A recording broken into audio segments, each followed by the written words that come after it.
Now, to what extent did the polls change the mood this week? If you looked at fortnight on fortnight, it didn't make very much difference. But if you go back 4 weeks, the primary gap between the two parties narrowed from 24 to 14, and the two-party preferred gap narrowed from 18 to 8. Now, that's way outside the margin of error. So I guess it was that sort of longer-term perspective that changed the mood a bit, Lenore. It did change the mood. I think Labor has an enormous hope rested on the idea that, you know, come July 1, when the carbon tax doesn't end the world, the underlying voter dislike of Tony Abbott will, you know, come to the fore and they'll be back in the race, and they see hope in these polls, no matter how small the changes are, when, you know, in terms of, you know, them actually getting back to a winning position.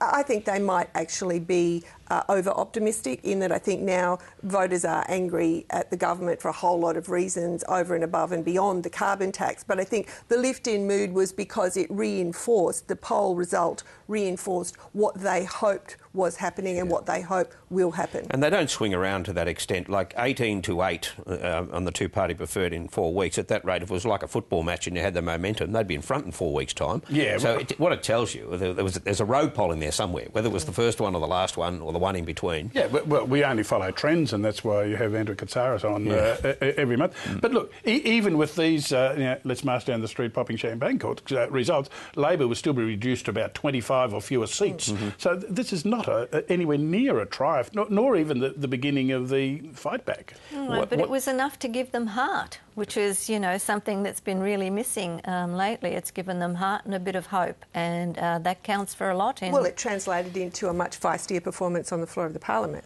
Yeah. And what do you attribute the Tony Abbott figure to? It didn't shift very much, but because the two lined up at 60%, it was news. Exactly. I think it's the significance. There's this the Prime Minister who the opposition keeps telling us is one of the most disliked people in Australian politics ever, and Tony Abbott has the same dissatisfaction rating as she does.